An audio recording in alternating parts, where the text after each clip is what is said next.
On the telephone on this edition, one half of a pioneering synth duo who recently took the rather interesting step of re-recording their 1982 debut album in its entirety. From Le Monge, Neil Arthur.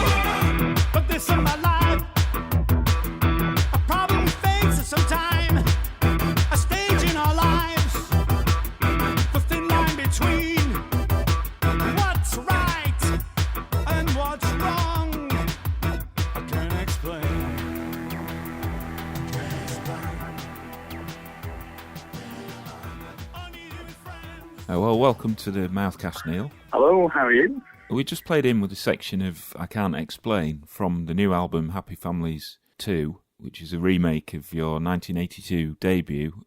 Actually, we played in with a bit of both versions. I'm guessing that as you were going to take that original record out on tour relatively recently, the new recordings were something to do with the advances in technology since 1982 and getting to know the songs intimately again. Yeah, right in both cases. What's happened was we were asked to go out and tour what somebody called a classic album, and whether it is or not, I don't know, but that's what they called it. And so go out and tour Happy Families, and I said, well, the only way I'm going to do that is if I can bring it up to date and do an interpretation of it live, which I'm happy with. So I don't want to just be repeating something I did 30 years ago. It's got to be something that I feel is moving things towards the future. So satisfying me creatively. Anyway, in the process of getting to grips with the album and the tracks on it, I found myself in a position where I was analysing aspects of all the samples that we used and things like this, and the logical kind of progression from that was actually to document what I was discovering, which basically led to me recording it again. So there wasn't really an idea to record it initially and then do a tour. It was just really, as you said, to get to know the songs, update the technology that we were going to use to reproduce them live. And that process just logically, as I said, led to the position where I could reinterpret it and re-record it again. Presumably, as part of that process, you had to pick apart the original songs, probably from the master tapes. Were there things in there that surprised you, that maybe you thought, how did we do that? Or maybe why did we do that? Well, in actual fact, I didn't have access to the master tapes. What I did, I listened to the songs that I really had reason to listen to for a long, long time. So yeah, I'm much happy listening to other people's music than listening to my own. Anyway, I started listening to the tracks, and one thing I became very obsessive about, and you probably noticed this when you've just done a segue, is that I wanted if nothing else was the same, I wanted the BPMs. I was very specific about the BPMs being the same, and they're down to about the third decimal place in some cases. Wow. So that's very precise. Yeah, I'm a bit anal like that. So anyway, as I went in, and it was almost, as you could imagine, an audio version of an electron microscope. As I went in analysing aspects of the tracks, and particularly with the rhythm parts of them, which are crucial, obviously, to many songs, I found it opened up and brought back memories of the moment at the time when we were programming the original. And so, obviously, I set about recreating and adapting those things. So, yeah, it did kind of bring back ridiculous memories, some that I'd locked away and never thought would be unlocked. It's quite a bold move to re-record something that's 30 years old. There's something quite poignant about doing that. But it could have been a disaster. But listening to both versions side by side, I have to say I prefer the new version. Oh, thank you. Blimey. Thank you. How do you think the original stands up now? And where does it sort of sit in your life? Firstly, it's a long time ago, and then secondly, some of it doesn't seem like it's that long ago because I've been going out recently and recreating something that was initially written all those years ago, these fresh interpretations. Where does it sit in my life? I suppose I'm kind of happy that I did it, but it is, again, I'm more interested in the future than the past, absolutely. Can you relate to the Neil Arthur that made the original? Obviously, I thought about some of the lyrical content, but no more so than I thought about some of the structuring of the songs and stuff like that. It was quite interesting going over things like that. And we did it that way. Yeah, I still do that now. And yet, we always claim that we never have a formula. We just made a lot of mistakes in public, and some of them were better than others. I think it's easy to just take for granted these days with technology so available that people are able to, with just a mic and a laptop, record virtually a studio quality album or remix at home. In the late 70s, early 80s, equipment, synthesizers were very expensive and actually quite rare and limited in terms of capability too. Mm-hmm. I wondered if those limits had a particular bearing on the way that you approach things. Were you pushing the envelope or just, lashing things up to get the most out of your gear? Both of those. We never really were that you're on the cutting edge of it. We were interested in making experimental sound when we got together at first. I think we used tape loops, we used Tupperware, slowing down noises on tape machines. We used smash tins, hoovers, washing machines, and the odd guitar and keyboard. But when we made Happy Family the first time round, we didn't own the synthesizer. We borrowed them. And what we used to do, we used to borrow synths off a mate to Mark, who was in a band called Rima and Mass. And we also used to, Mark Cox is called, and also Cliff. We used to borrow a keyboard and harp Odyssey off Cliff. And we had it for such a short period of time, the rhythm unit and the synth. What we used to do was record the noises onto a cassette. And then make loops out of those noises and stuff like that. So it was pretty basic, but when we got to doing the album, we hired some gear in, and Mike Howlett had some equipment as well. And then I think we bought an 808. In fact, we bought two. I've still got mine. 808 rhythm units, And it's carried on borrowing. It wasn't until we started making Mice 2 that we actually owned the synth. In fact, we owned a couple of them, but that was it. It was a long time coming. Keep me running round and round, well, that's all right to me. Up and down, I'm up the wall, I'm up the bloody tree. That's all right to me, yeah, that's all right to me. Well, it feels all right to me, yeah, it looks all right to me. And I'm so tall, you raise me and then you let me fall.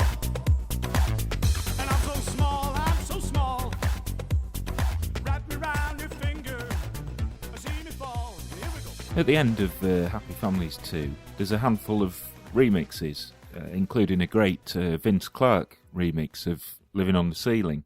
It's interesting that the songs sound suited to this format, despite being 30 years old. Do you find it easy to give up your material to a remixer? No, it's not. It's a privilege, and Vince is an old mate, so it was great when he said he wanted to do it.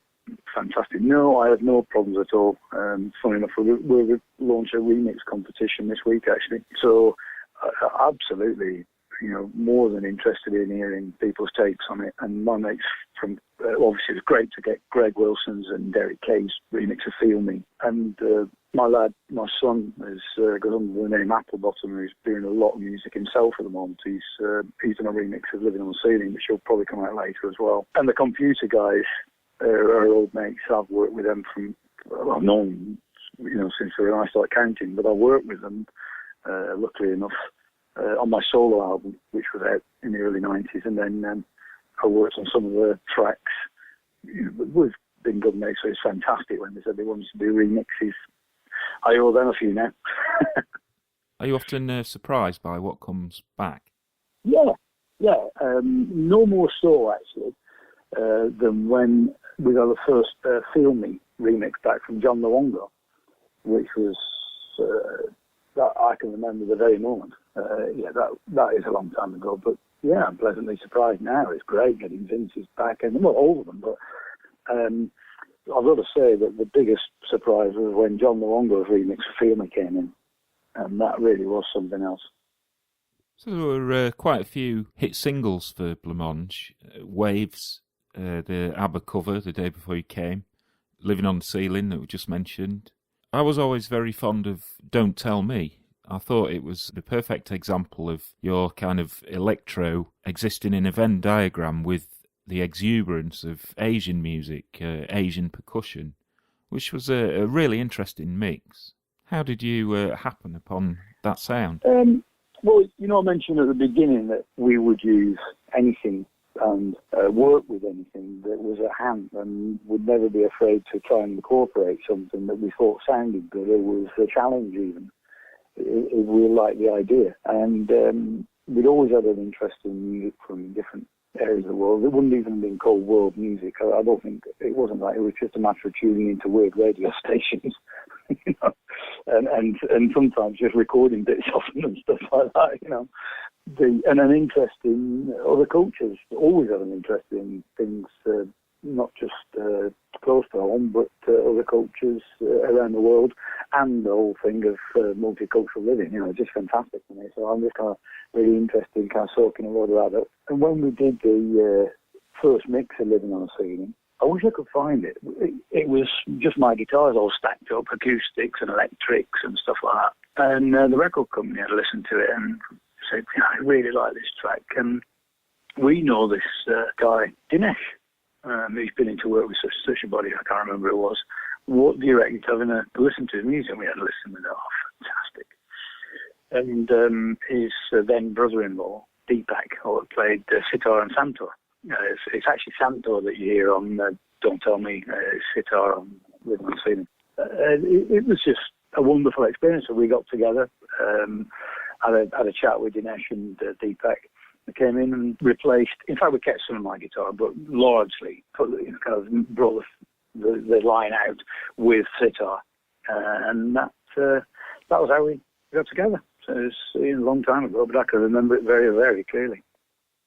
Well, it was a particularly joyous sound, that single, Don't Tell Me, which is quite funny, really, because there was something really deadpan about Blancmange. I've often thought of you as kind of precursors to, say, the Pet Shop Boys, because of that deadpan humour.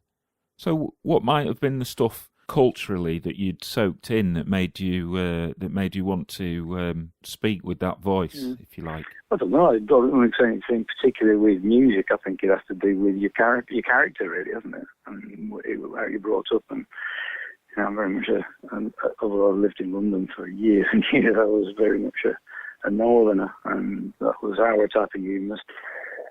I don't know, really. I mean, I've never really stopped to analyse it or think, oh yeah, I'll use them as a model. There was never, you might already know, I don't know, my favourite musician is Fats Wallace, but that's a reference, and I watched a lot of Morecambe and Wise.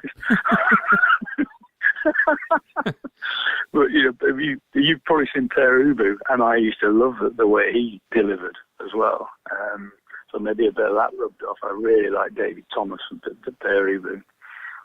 But no, there wasn't in terms of music, it wasn't something that we kind of like, oh yeah, let's do like that. But in terms of what your mates were like and what was going on outside music, yeah, you would definitely pick up on a lot of that. And I suppose what we wanted to have in our music was something that related to how we were. I loved shoving little bits of domestic, everyday life into a song, just throwing it in every so often. I love all that. I don't know. For example, you start off with something quite dark, and I've Seen the Word, and which is a track off that album. It's like I've seen people laughing in churchyards, and the next thing, so I think I say I've seen screaming and shouting in my backyard. Well, they are absolutely true facts, but when you put them together, the two things start kind of conjuring up this imagery. They are simply two things that happened, and it could have happened to anybody, and I just happened to observe them, write it down. Thought, well, that might be interesting, putting those two things together in a song. The second verse in that song is purely a rip-off from a line that I saw on television for an advert for British Airways. time, I thought, oh, I'm going to twist that round and use it. Because they always say in their advert said something like, we take more care of you. I thought, oh, that'll be good, I'll have that. You're just taking bits from all over the place and just keeping your eyes open, observing, like a watcher.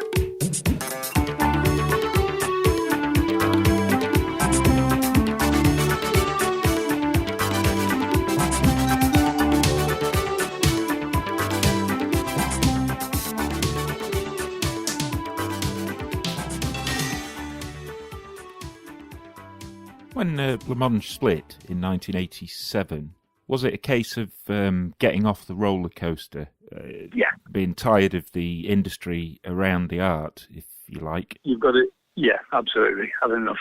What we become to some degree, but a big enough degree for us, the victim of the machine. And what had happened? We were rolling along towards something that really we didn't want to be doing anymore. And the crucial thing, it was actually starting to eat away the friendship, and the friendship was something that was more valuable than any working relationship. And the work, it was just getting very difficult. So we thought, that's not good.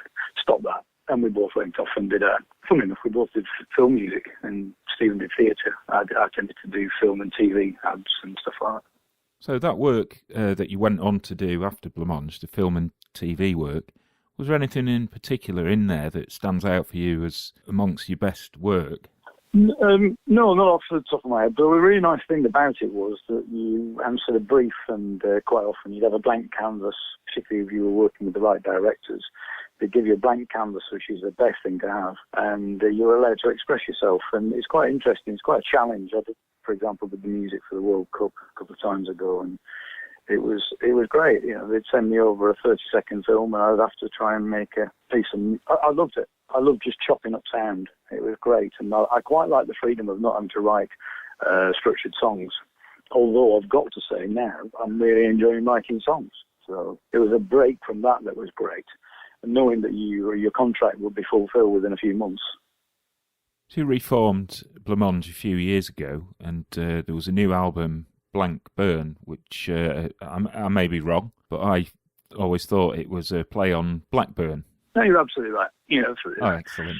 Steve, the title came about purely because I went into the record company. I didn't have a title for it, and I went in, and you know when iTunes prints out a playlist, I just got it to print out the playlist, shoved it in the CD, burnt the CD and went off to see him. And I'm in the record company, and it just happened to have printed out this thing, and I'd just burning the CD. So I just called it Blank, short for Blancmange, Blank Burn. And I went in and they said, God, we love the title. And quick as a flash, I went, oh, yeah. It took a while to come up with that one. Yeah, Blank Burn. Oh, is it not Blanc Burn? I said, no, it's Blank Burn. Well, was getting Blancmange back together, was that just a nostalgia trip, or were there things that remained unsaid that needed to be said? No, Steve, because, as I said, we remained friends even though we hadn't worked together. So, there's nothing. It's funny enough, it was just as though we walked back in the room and 26 years hadn't passed. Technology had moved on, but obviously things changed. I do all the programming, whereas then we'd share it and tweak the synths and stuff like that, but I do all the programming. But no, there was nothing to be sorted out. It was straightforward. So, just thinking about what we said earlier about the advances in technology over the last 30 years, does that mean that the way that you and Stephen worked together was perhaps a little different? Yeah, technology made certain things a lot easier, but the thing is, technology is fine, but you haven't got an idea, it's not worth anything. And that's one of the things with today's technology, because you mentioned earlier, you can sit in your bedroom and put a mic into your laptop and make this song or do that, but if you haven't got an idea, it's still not going to sound any good. You can't cover up a bad idea with something to make it sound good. It's got to be a good idea. So, other than a late push for the playoffs for Blackburn Rovers, maybe, what's next for you and for Blancmange? Well, I've just finished a new album. That'll be out in the summer, I think. And that's going to be called Semi-Detached. You got an exclusive there. Yeah, it's a great title. It must have took you ages to think of that. Oh, I'm so pleased with the title. semi-detached is great. Yeah, that's coming up, and obviously we'll be promoting that out on tour and doing some work with both old and new material, of course. And you mentioned football. I'm off to play in the over 50s World Cup. I've played it a few times now, so I'm off to do that in Italy. All right. What position? I tend to kind of just stand in the middle of the field and point at people and get in the way of the ball sometimes. Yeah, I love my football. Neil, thanks very much for your time today. It's been a real pleasure to talk to you. Oh, so you're more than welcome. Cheers. Bye now.